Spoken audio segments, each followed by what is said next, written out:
Nous sommes là à ta disposition. Parle-nous. Et nous savons que tu nous parles de plusieurs manières. Tantôt d'une manière, tantôt d'une autre. Et nous sentons que tu nous parles déjà. Nous comptons sur toi parce que nous savons que c'est toi qui es le victorieux. Tu es vainqueur et tu fais de nous les plus que vainqueurs. Tu nous donnes le pouvoir de marcher sur les serpents, les scorpions, sur toute la puissance de l'ennemi. Et tu nous dis que rien ne peut nous nuire. Cher Saint-Esprit, bouge et prends le contrôle de toutes choses. Libère ceux qui sont dans la captivité. Que les chaînes soient brisées. Et que le cœur blessé soit pensé guéri. Et que ceux qui ont besoin de la grâce puissent expérimenter cette grâce. Merci de nous aider à prononcer ces propos sous ton influence. Alléluia. Au nom de Jésus-Christ. Amen. Amen. Ozamolongi betela nzambe maboko makasi. Alléluia. Oh, gloire à l'agneau de Dieu. Jésus. Gloire au roi des rois. Kembo na mokonzi na bakonzi. Veuillez vous asseoir, bien-aimés. Oh, mais le Seigneur a déjà commencé à faire du bien à son peuple et je sais qu'il nous fait encore du bien maintenant. Amen. Que son nom soit glorifié. Il y a une gloire formidable en ces lieux pendant ce temps. Ne te laisse pas déconnecter.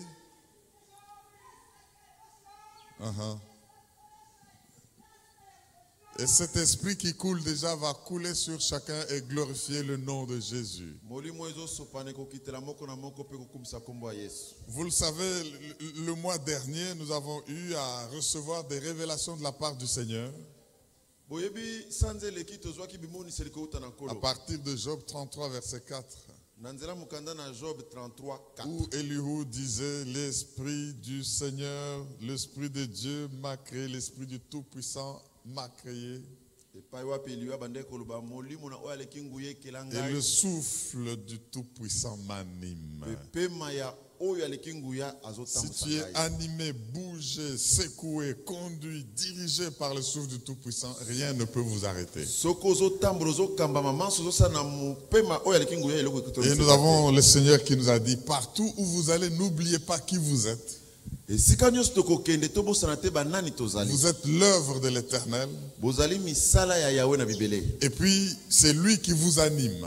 Il n'y a aucun obstacle. Il n'y a aucun ennemi qui peut vous surmonter à cause de celui qui vous anime. C'est pour cela que partout où vous allez, toutes les choses que vous faites, levez les yeux comme des vainqueurs. Parce que vous n'oubliez pas qui vous êtes et qui a les droits sur vous. Quelle est votre source et de quoi vous êtes capable? Et vous êtes en train d'aller quelque part avec une mission. Avant de l'accomplir, de l'avoir achevé, vous n'allez pas mourir. Et même si vous apparaissiez comme des ossements desséchés, il suffit que l'Esprit souffle comme il a soufflé maintenant. Il y a mouvement, il y a restauration, il y a la vie. C'est pour cela que même des maladies, même des obstacles, même les malédictions ne peuvent pas tenir devant celui qui sait qui l'a créé et qui l'anime. Cet esprit qui souffle, on sent, on sait, on ne sait ni d'où il vient ni où il va. Mais on voit seulement les œuvres. J'aimerais déclarer que les gens verront les résultats de ce que tu fais. Amen. Sans savoir ni comment tu l'as commencé, ni où tu es en train d'aller avec. Amen. Ne te fie pas donc à ce que les gens disent ou déclarent. Ne te fie pas à ce que tu entends à la télévision, à la radio ou dans les journaux. Mais fie-toi à ce que celui qui t'anime est en train de faire. Les hommes peuvent monter des complots et des choses. Mais tout cela ne compte pas parce que ça ne vient pas de Dieu. La parole de Dieu dit, si on monte des complots contre vous, cela ne viendra pas de moi. Mais s'il y a une arme qui est forgée contre vous, elle n'aura pas d'effet. Alors quand je sais qu'il y a des choses qui ne viennent pas de Dieu, ça peut paraître grandiose, mais en moi j'ai la conviction que ça ne va pas réussir. Ce qui est né de la chair est chair. Même les complots qui sont nés de la chair sont chairs. Et ce qui est né de l'esprit est esprit. Alors je dis, l'esprit de Dieu m'a créé. Donc je suis né de l'esprit. C'est le souffle du Tout-Puissant qui m'anime. Est-ce que quelqu'un m'entend pour dire Alléluia? Alléluia. Mais alors voilà que ce mois, nous sommes entre Pâques et Pentecôte. Nous venions de l'annoncer que dès le lundi prochain, nous commençons notre montagne de l'élargissement. Et le Seigneur nous donne un thème intéressant. Parce que vous savez que dans tout cela, c'est avec le Saint-Esprit libérer les nations. Je ne fais aucun pas, aucun mouvement, aucune action sans le Saint-Esprit. Alléluia. Amen. Le Seigneur nous donne de comprendre ce mois la personne et l'œuvre du Saint-Esprit. Oh, acclame très bien, tu sais bien d'acclamer. La personne est l'œuvre du Saint-Esprit. Je dis bien la personne est l'œuvre du Saint-Esprit. Dieu le savait, c'est pourquoi le dimanche passé, il nous a parlé des activités du Saint-Esprit. Le Saint-Esprit n'est pas quelqu'un qui est dans une église et puis il ne fait rien, il croise les bras. Le Saint-Esprit n'est pas quelqu'un qui est dans une personne et puis elle croise les bras et puis elle ne fait rien. Vous savez, au fait, quand on dit le Saint-Esprit, si vous traduisez littéralement, c'est le Saint-Vent. Le Saint souffle. Donc, depuis quand un vent est vent et puis il ne bouge pas. Il peut augmenter la vitesse et même devenir une tempête. Donc vous ne vous étonnez pas quand vous voyez quelqu'un rempli du Saint-Esprit qui fait des œuvres comme une tempête devant lesquelles ni les murs ni les arbres ne résistent pas. Amen. Est-ce que tu peux dire Alléluia? Alléluia. La personne est l'œuvre du Saint-Esprit. C'est l'une des notions ou l'une des doctrines de la Bible qu'il faut maîtriser absolument. Vous comprendrez l'importance de la Pentecôte après Pâques.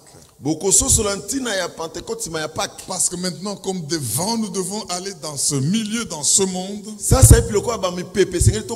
abattre et ruiner, déraciner tout ce que l'ennemi a planté, et puis planter et faire tout ce pourquoi Dieu nous envoie, dont la finalité c'est le salut des âmes.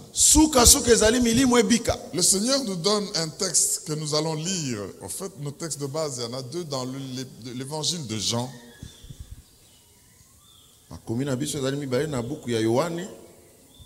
Nous lisons Jean 14. Jean 14. Nous commençons à partir du verset 15.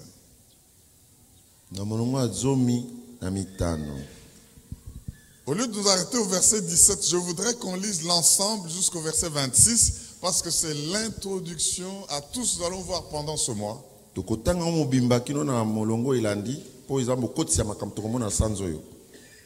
Ne rate pas ces moments, ne rate pas ces temps pour connaître la personne et l'œuvre du Saint-Esprit. C'est vraiment capital et j'insiste là-dessus, nous en avons besoin. Et tu verras que ta personne et ta vie et tes activités vont changer. J'aimerais lire d'abord le texte entier, mais nous allons nous attarder sur les 3 premiers versets pour aujourd'hui. Jean 14, normalement 15 à 26. Le grand texte où cela est parlé, mais nous allons nous attarder sur les 3 premiers versets, c'est-à-dire 15, 16 et 17. Si vous m'aimez, gardez mes commandements. Et moi, je prierai le Père, et il vous donnera un autre consolateur. Dis avec moi, un autre consolateur. Un autre consolateur. Ça veut dire que Jésus était consolateur, mais comme il ne sera plus là, il y aura un autre de la même nature pour consoler. Un autre consolateur afin qu'il demeure éternellement avec vous. L'esprit de vérité que le monde ne peut recevoir parce qu'il ne le voit point et ne le connaît point. Mais vous le connaissez car il demeure avec vous et il sera en vous. Je ne vous laisserai pas orphelin, je viendrai à vous. Encore un peu de temps. Et le monde ne me verra plus, mais vous me verrez car je vis et vous vivez aussi. Vous vivrez aussi. Verset 20. En ce jour-là, vous connaîtrez que je suis en mon Père, que vous êtes en moi et que je suis en vous. Suivez bien toutes ces relations-là. Je suis en mon Père, vous êtes en moi et que je suis en vous. C'est lui qui a mes commandements et qui les garde. C'est celui qui m'aime. Et celui qui m'aime sera aimé de mon Père. Je l'aimerai et je me ferai connaître à lui. Y a-t-il quelqu'un à qui Jésus va se faire connaître aujourd'hui? Je me ferai connaître à lui. Jude, non pas l'Iscariote, le traître, non, lui dit, Seigneur, d'où vient que tu te feras connaître à nous et non au monde? Jésus lui répondit, si quelqu'un m'aime, il gardera ma parole et mon Père l'aimera. Nous viendrons à lui et nous ferons notre demeure chez lui. Qui vienne? Vous êtes en train de comprendre. C'est important de comprendre quelqu'un qui a le Saint-Esprit, qu'est-ce qu'il contient en lui. Je reprends le verset 21. Celui qui a mes commandements et qui les garde, c'est celui qui m'aime. Et celui qui m'aime sera aimé de mon Père. Je l'aimerai. Donc mon Père l'aimera, moi je l'aimerai et je me ferai connaître à lui. 22. Jude, non pas l'Iscariote, lui dit, Seigneur, d'où vient que tu te feras connaître à nous et non au monde? Jésus lui répondit, si quelqu'un m'aime, il gardera ma parole et mon Père l'aimera. J'aimerais que vous comptiez combien de fois il est parlé de l'aimer là. Nous viendrons à lui et nous ferons notre demeure chez lui. Donc toute la Trinité divine est là. 24. Celui qui ne m'aime pas ne garde pas mes paroles, et la parole que vous entendez n'est pas de moi, Père qui m'a envoyé. Je vous ai dit ces choses pendant que je demeure avec vous. Mais le Consolateur, l'Esprit que le Père enverra en mon nom, vous enseignera toutes choses et vous rappellera tout ce que je vous ai dit. Quelqu'un peut-il acclamer la parole de Dieu? Alléluia. Quelqu'un peut-il acclamer la parole de Dieu? Alléluia. Alléluia. Bien-aimés, Balingami, nous allons aujourd'hui faire l'introduction à la doctrine du Saint-Esprit. Parce Parce que nous ne pouvons rien faire sans lui. Et tu ne peux pas dire avec le Saint-Esprit, si on te demande c'est qui le Saint-Esprit, tu ne connais ni sa personne, ni son œuvre qu'il peut faire au travers de toi. Je voudrais ici nous donner, avant de continuer trop loin, 3 textes de la Bible qui parlent de la personne et de l'œuvre du Saint-Esprit en long et en large. 3 textes de la Bible qui parlent en long et en large de la personne et de l'œuvre du Saint-Esprit. Le premier texte, c'est celui que nous venons de lire, de Jean chapitre 14, versets 15 à 26. Jean 14, 15 à 26. Ce texte ici nous donne l'identité. Qui est le Saint-Esprit? Et aujourd'hui, nous allons voir, c'est ça le sujet de mon message, qui est le Saint-Esprit? Il faut savoir répondre à cette question, qui est le Saint-Esprit? Un deuxième texte parle de l'œuvre du Saint-Esprit. Vous trouvez ce texte-là dans Jean chapitre 16, versets 5 à 17. Nous ne l'aurons pas aujourd'hui, mais tout le mois, nous le dédions au Saint-Esprit. Jean 16, 7 à 15. 7 à 15. Prenez le temps d'aller méditer ces choses. Le troisième texte qui parle de la puissance du Saint-Esprit. Puissance du Saint-Esprit. Vous trouvez ça dans Romains chapitre 8. Versets 1 à 17. 1 à 17. Je reprends. Sur la doctrine du Saint-Esprit, nous avons 3 grands textes qui en parlent. Le premier présente qui est le Saint-Esprit, son identité. Jean 14, 15 à 26. Le deuxième parle de l'œuvre, du travail du Saint-Esprit. Des activités du Saint-Esprit. Jean 16, 7 à 15. Jean 16, 7 à 15. Et le troisième grand texte parle de la puissance du Saint-Esprit. Romains chapitre 8. Versets 1 à 17. 1 à 17. Bien-aimés, ce qui est très significatif, c'est que les 2 premiers textes, c'est Jésus lui-même qui parle. Jean 14, 15 à 26, Jésus parle. Jean 16, c'est Jésus qui parle. Et le troisième de Romains 8, c'est Paul qui parle. Qui n'était même pas avec Jésus dans la chair. Et qui a même combattu l'Église. Et par sa conversion, il a compris comment agir la puissance du Saint-Esprit. Est-ce que quelqu'un m'entend pour dire Alléluia? Alléluia. Maintenant, Jésus, quand Jean écrit les chiffres, les nombres des chapitres et des versets, c'est juste pour nous aider à digérer le texte. Mais c'est quelque chose que le Seigneur présente. Quand est-ce qu'il présente ça? Il est dans la chambre haute avec ses disciples.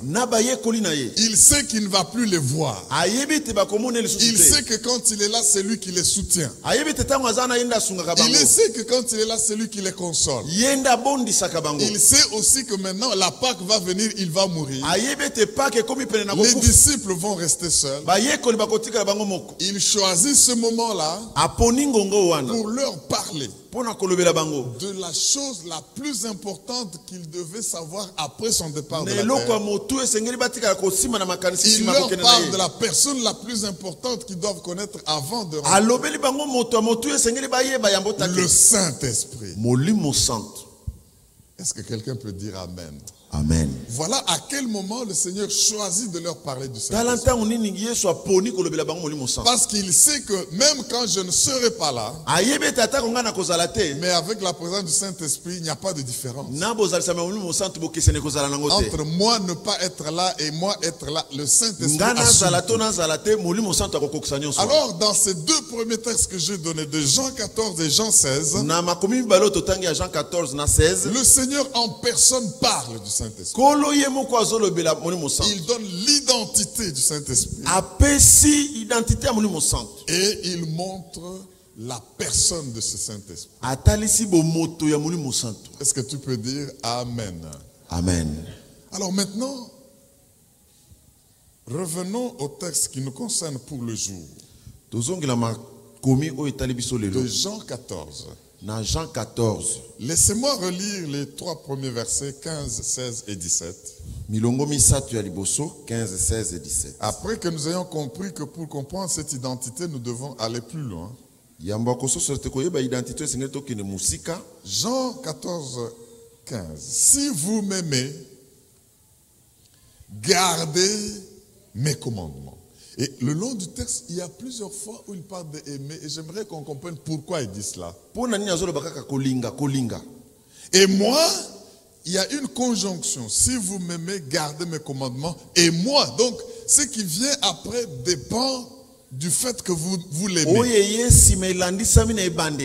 Si vous m'aimez, gardez mes commandements. Et moi, je prierai le Père. Et il vous donnera un autre consolateur afin qu'il demeure éternellement avec vous. L'esprit de vérité que le monde ne peut recevoir. Parce qu'il ne le voit point et ne le connaît point. Mais vous le connaissez et il demeure avec vous. Il sera en vous. Dis à ton voisin, je suis le conteneur du Saint-Esprit. Je suis le conteneur du Saint-Esprit. Mes frères et sœurs, parlant de la personne du Saint-Esprit, voici les 6 aspects qui sont révélés dans ce texte que nous avons lu jusqu'au verset 26. Il est conseillé, premièrement, verset 15 à 16. Un soutien. Une aide. Il y a des difficultés à traduire ce mot. Je vais y revenir. De 2, verset 17, il est l'esprit de vérité. Il faut connaître son identité. Si quelqu'un se cache et veut te faire du bien, l'esprit de vérité te montrera qui il est.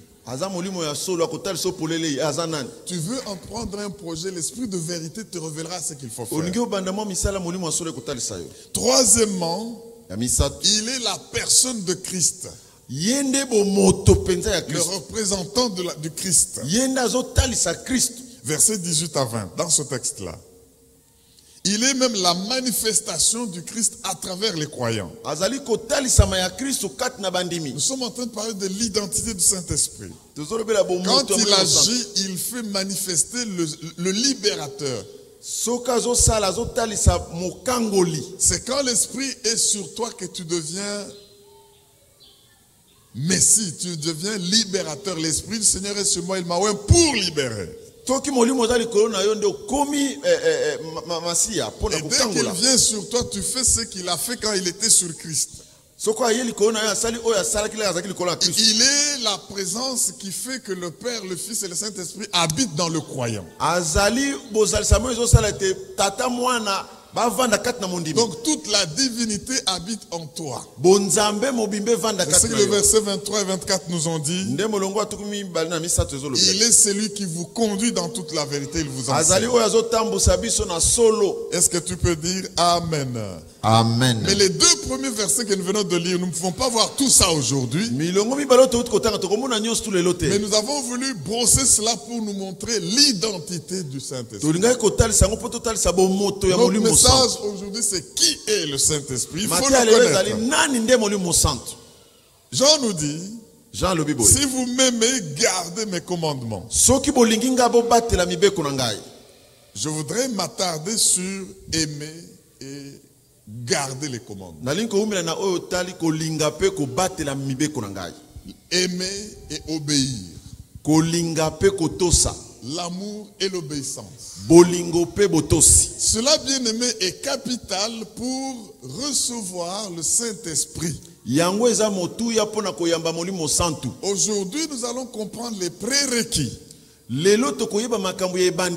le croyant a besoin pour recevoir cet esprit que nous venons de brosser.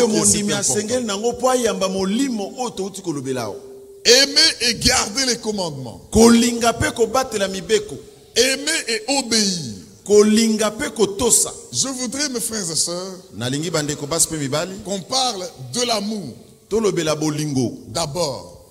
Parce que il dit, si vous m'aimez et vous gardez mes commandements, moi alors je prierai le Père pour vous. La suite de ce qu'on voit est liée à aimer et obéir. L'amour et l'obéissance. Aimer le Seigneur, qu'est-ce que cela est? Je n'aimerais pas que vous compreniez l'amour comme si c'était quelque chose d'émotionnel. Je sais que l'émotion est impliquée dans l'amour. Mais l'amour dont le Seigneur Jésus parle ici ne doit pas être vu comme quelque chose qui aujourd'hui ça monte, demain ça descend. Aujourd'hui je sens que j'ai envie d'aimer, j'aime, et puis demain je ne sens pas l'envie d'aimer, je n'aime pas. L'amour dont il est question ici n'est pas quelque chose d'intentionnel ou de rationnel qui est en train de suivre la raison parce que je comprends ceci, alors je fais cela. L'amour dont il est question ici, c'est quelque chose qui va jusqu'au cœur. C'est quelque chose qui implique le cœur. Qu'il fasse chaud, qu'il fasse froid, qu'il vente, qu'il neige. Quand j'ai aimé, j'aime. L'amour dont il est question ici implique le cœur. Parce que le cœur, c'est le siège des affections. Le cœur, c'est là où il y a nos émotions, c'est vrai. Le cœur, c'est là où tout réside pour faire le reste. La Bible dit, garde ton cœur plus que toute autre chose. Parce que c'est de ce cœur-là que viennent les sources de la vie. L'amour ici, c'est une question de dévotion. Je me donne au Seigneur. Je l'aime de manière sacrificielle. Qu'il me donne ce que j'ai demandé, qu'il ne me le donne pas, mais je l'aime. Et c'est cet amour qui me fait marcher. Le Seigneur dit, c'est lui qui m'aime et qui garde mes commandements. Si vous m'aimez, bien aimé, la réception, ça c'est une première affirmation que je fais. La réception du Saint-Esprit est conditionnelle. C'est pourquoi ce texte-là commence par si. Donc, vous réalisez cette partie qui est votre part. M'aimer et m'obéir. M'aimer et garder mes commandements. Je fais ma part du contrat. Ma part du contrat, c'est laquelle? Priez le Père pour qu'il vous donne le Saint-Esprit.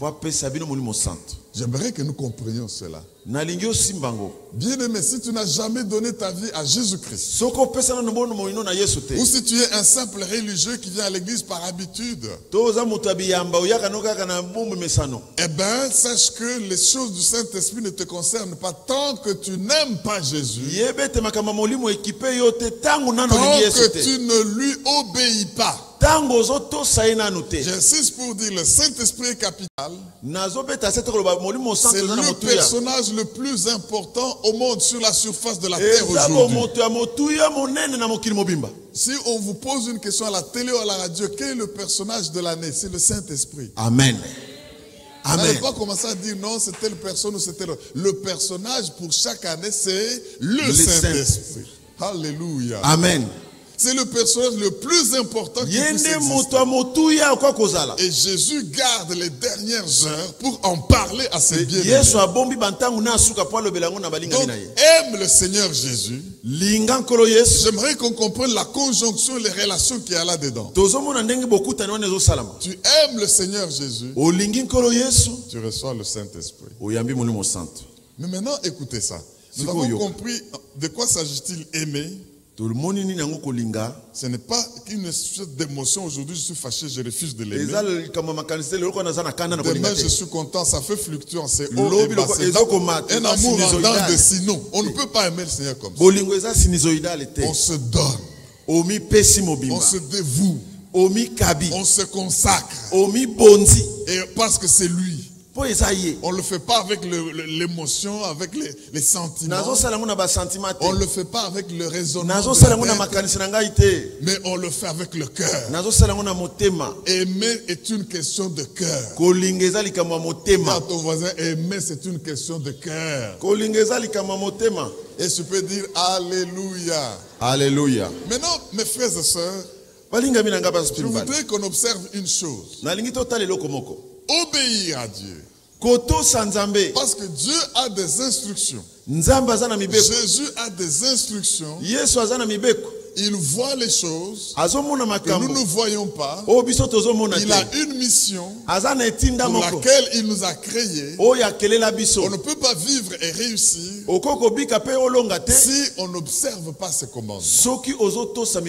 Et c'est pour cela qu'il dit que même pour libérer, enseignez-leur à observer tout ce que je vous ai prescrit. Mais si vous-même vous êtes désobéissant à ce qu'il prescrit, comment allez-vous libérer les autres à leur faire apprendre à obéir aux choses auxquelles vous-même vous n'obéissez pas? Donc nous devons premièrement aimer avec le cœur, avec passion, avec toute notre affection, toute notre affection, ne pas dépendre de quoi que ce soit autour de nous et obéir à ses instructions. Mais regardez ce que le Seigneur dit. Et moi, je prierai le Père et il vous donnera le Saint-Esprit. Il commence maintenant à le décrire. Il donne son identité pour que vous sachiez qui il est. Mais avant d'aller dans tous ces détails, je voudrais relever quelques faits ici. Qui donne le Saint-Esprit?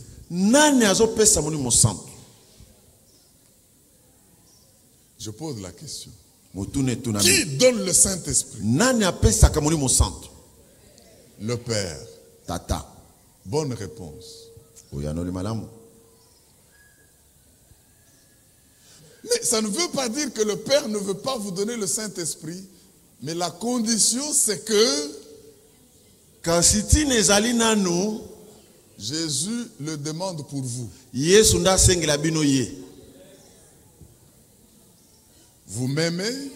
Vous gardez mes commandements. Il ne dit pas commencer à dire Père, donne-moi le Saint-Esprit.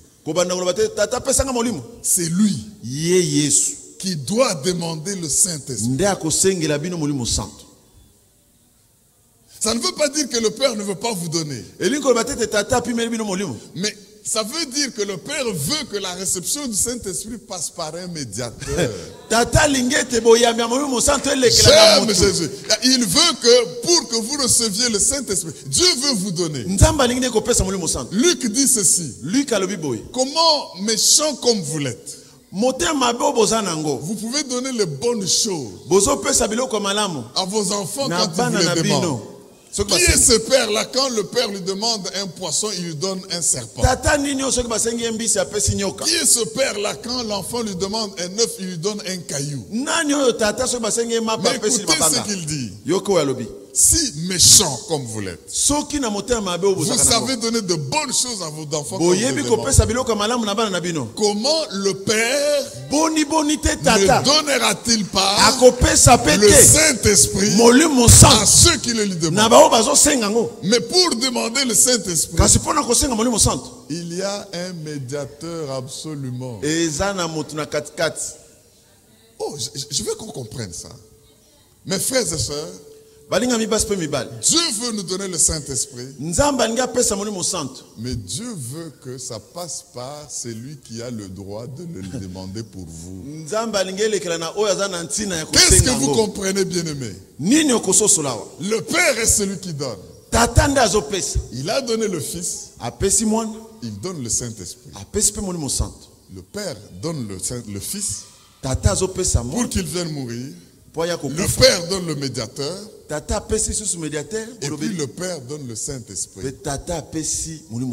Et le plus important ici, c'est de comprendre que quand cela a lieu, il vous aime.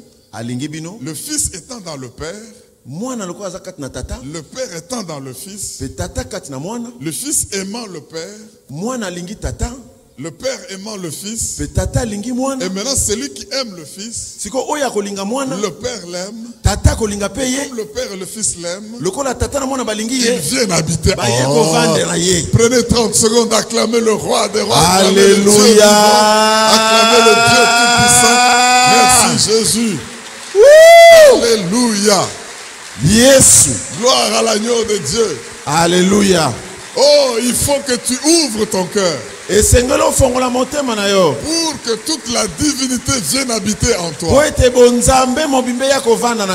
Au nom de Jésus, il habite en vous. Donc, la réception du Saint-Esprit est conditionnelle. Premièrement, à l'amour que vous devez avoir de Jésus, à l'obéissance que vous devez avoir de ses instructions, à l'intercession que lui fait pour vous. Même à la Pentecôte, qu'est-ce qu'il leur a dit? Je vais demander au Père qu'il vous envoie ce qui a été promis. Et Pierre, quand il parle à la Pentecôte, il dit à la foule qui était étonnée, ce que vous voyez ici, le Jésus que vous avez tué et crucifié, Dieu l'a fait Seigneur et Sauveur. Il a obtenu du Père le Saint-Esprit et l'a déversé, comme vous le voyez et l'entendez. J'aimerais qu'on comprenne ces éléments importants. Le rôle du Père dans l'obtention du Saint-Esprit, le rôle du Fils dans l'obtention du Saint-Esprit et les conditions pour recevoir ce Saint-Esprit. Est-ce que tu peux dire Amen? Amen. Dis avec moi, Seigneur, aide-moi à t'aimer. Seigneur, aide-moi à t'aimer. Seigneur, aide-moi à garder tes commandements. Seigneur, aide-moi à garder tes commandements. Et prie le Père. Prie le Père. Prie le Père. Prie le Père. Pour qu'il m'envoie. Pour qu'il m'envoie le Saint-Esprit. Le Saint-Esprit. Et qu'il habite en moi. Et qu'il habite en moi. Si tu l'as fait de tout cœur, cela t'est accordé au nom de Jésus-Christ. Amen. Acclame bien le Saint-Esprit. Alléluia. Merci Jésus. Merci Jésus. Alors, maintenant, dans l'identité du Saint-Esprit, j'ai expliqué les conditions préalables. Mais ce que nous allons voir avant de terminer, c'est l'un des aspects de la personne du Saint-Esprit. Moi, je prierai le Père et il vous enverra qui? Un autre. Voilà son identité. L'un de ses identités. J'ai donné tous les 6 et vous allez voir par la suite. Mais le mot qui est traduit par un autre consolateur, c'est pas vraiment ça. Lisez beaucoup de versions. Mais c'est le mot grec parakletos. Parakletos. Dis avec moi, profite par le grec parakletos. Parakletos. Parakletos. Parakletos a 3 grands sens. Parce qu'un seul mot en français ne peut pas le traduire. Il y a là l'idée d'un ami qui vient secourir quelqu'un qui est désespéré. Tu es dans les problèmes. Tu es dans les difficultés. Un ami vient. Celui qui est à côté de toi tous les jours, c'est pas cela qu'il est ami. Et il vient te consoler dans tes difficultés. Paraclétos, c'est celui qui est toujours à côté de toi. Paraclétos est comme une ombre de quelqu'un. Quelqu'un qui ne te quitte pas. Tu sais, quand je parle ici, je peux bouger. Je peux m'asseoir. Vous ne pouvez pas me séparer de mon ombre. Surtout quand l'Esprit de Dieu, la lumière, le soleil brille. Vous devez voir mon ombre. Je saute mon ombre, saute. Je m'assieds, mon ombre s'assied. Je me couche, mon ombre se couche. Paraclétos a cette image d'un ami qui ne vous quitte pas, mais qui est là pour vous consoler dans vos difficultés. Mais ce n'est pas seulement cet aspect. Paraclétos a le sens d'un commando, d'une grande armée qui vient aider une troupe en guerre, qui ne sait plus se tirer des situations. Il vient pour débloquer la situation du combat. Comme ce général de l'armée qui s'est présenté à Josué. Josué lui dit, es-tu de notre ou es-tu contre nous?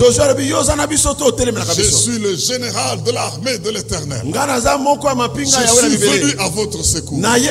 Paraclétos, c'est comme ça. Tu as des difficultés. Tu as un combat compliqué. Oh, et le Paraclétos arrive. Il a la capacité de remporter la guerre. Mais Paraclétos ne s'arrête pas là-bas. Il y a aussi le sens d'un avocat. Il a le sens. Tu es devant un procès. Tu es devant une situation où tu as besoin d'une défense. Tu connais la vérité, mais tu ne sais pas défendre la vérité. Le Paraclétos, il vient à tes côtés pour défendre. C'est ton avocat. Là où tu ne sais pas parler, il parle pour toi. Là où tu ne sais pas convaincre, il convainc pour toi. Et le Paraclétos n'a jamais raté un procès. C'est pour dire que dans ta situation tu vas réussir. Dans ta situation tu vas gagner. Est-ce que tu peux dire Alléluia? Alléluia. Tiens-toi debout, acclame très fort pour le Paraclétos. Tiens-toi très fort et acclame pour le Paraclétos. Alléluia. Il est là pour te consoler. Oh, alléluia. Alléluia. Il est le soutien. Alléluia. Il est le confort. Alléluia. Il est l'avocat. Alléluia. Il dit, nous avons un avocat auprès du Père. Et il intercède pour nous. Quand tu es en difficulté la nuit, les malfaiteurs veulent te tuer. Les sorciers veulent t'envahir. Les occultistes veulent enlever ton travail. N'oublie pas qu'il y a un Paraclétos qui est là pour te défendre. Il y a un Paraclétos pour t'arracher des griffes de démons. Il y a un Paraclétos qui est là pour te glorifier. Il est là comme un avocat. Vous avez bien aimé, notez ceci. Il n'y a aucune personne pour être un bon avocat. L'avocat doit réunir au moins deux conditions. Dites amen, je vous dis lesquelles. Amen. Pour être un bon avocat, l'avocat doit être de la même nature que les juges. C'est-à-dire il doit être juriste. Il comprend les lois que les juges comprennent. Et pour être un bon avocat, l'avocat doit être de la même nature que la personne qu'il défend. Connaître ce que cette personne est. Est-ce que quand tu invoques les saints, qui a la même nature que Dieu, plus que le Seigneur Jésus pour te défendre. Quand tu invoques je ne sais pas quel juste, quel homme. Parce que pour être un bon avocat auprès du tribunal de Dieu, il faut être de la même nature que Dieu et Jésus est Dieu. Mais il faut être aussi de la même nature que celui qui te défend. Jésus est homme. C'est pour cela il est la seule personne. Jésus est la seule personne qui peut faire l'avocat devant ce tribunal. Il est 100% Dieu. Il est 100% homme. Et il s'est acclame le roi. Au nom puissant de Jésus. Alléluia. C'est pour cela que tu dois réussir. Est-ce que quelqu'un peut dire Alléluia? Alléluia. Celui qui a le cœur brisé, il est un ami. Celui qui est en guerre, il est un général qui vient défendre. Et celui qui a un procès, il est l'avocat qui vient défendre. Est-ce que quelqu'un comme ça, je peux le refuser? Prends maintenant le temps pour crier à lui avec ce que tu viens de comprendre. Prends le temps de crier à lui avec ce que tu viens de comprendre. Alléluia. Tu as un procès, tu as une douleur quelconque, tu es en guerre, tu te bats contre tes esprits. Le Paraclétos est là. Il est là pour toi. Et il ne sera pas loin de toi. Il va habiter en toi. Alléluia. Il va demeurer en toi. Alléluia. Il va être toujours à côté de toi. Il est le Seigneur des Seigneurs. Tu combats la maladie, parle avec le Paraclétos. Tu combats la pauvreté, parle avec le Paraclétos. Tu combats les ennemis au travail, parle avec le Paraclétos. Tu combats je ne sais pas quel... Tu as un procès, parle avec ton avocat. Il est un avocat, il est un avocat. Nous avons un avocat auprès du Seigneur. Tu veux prendre une décision, parle avec le Paraclétos. On t'a maudit, on a dit que toi tu n'iras jamais plus loin, parle avec le Paraclétos. L'Esprit du Tout-Puissant, il opère en ces lieux, il agit en ces lieux. L'Esprit du Dieu vivant, il est là. Il ne va pas te quitter, il est comme ton ombre, il est partout. Il est avec toi et il est en toi. Le Paraclétos. Oh, Alléluia. Merci Jésus. Et c'est ainsi que les miracles vont s'opérer. Alléluia. Et c'est ainsi que la gloire de Dieu se manifeste. Alléluia.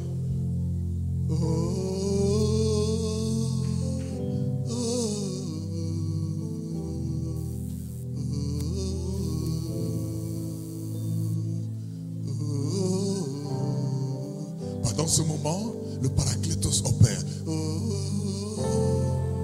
Pendant ce moment, le Paraclétos, il vous souffle la réponse. Pendant ce moment, il est en train d'écraser tes ennemis. Pendant ce moment, il guérit le cœur, il te console, tu ne vas plus pleurer. Alléluia. Au nom puissant de Jésus. Merci Jésus. Oh ya baba baba baba kashoko poro baba. Oh yebeko shoforo baba baba. Oh yenga kashoko toporo bita. Bien-aimé, sous cette onction et cette révélation de qui est le Saint-Esprit, ouvre ton cœur, aime le Seigneur et obéis. Le reste, c'est sa part. Cette grâce est sur chacun. Au nom de Jésus-Christ. Celui qui le croit reçoit sa faveur et acclame très fort le roi des rois.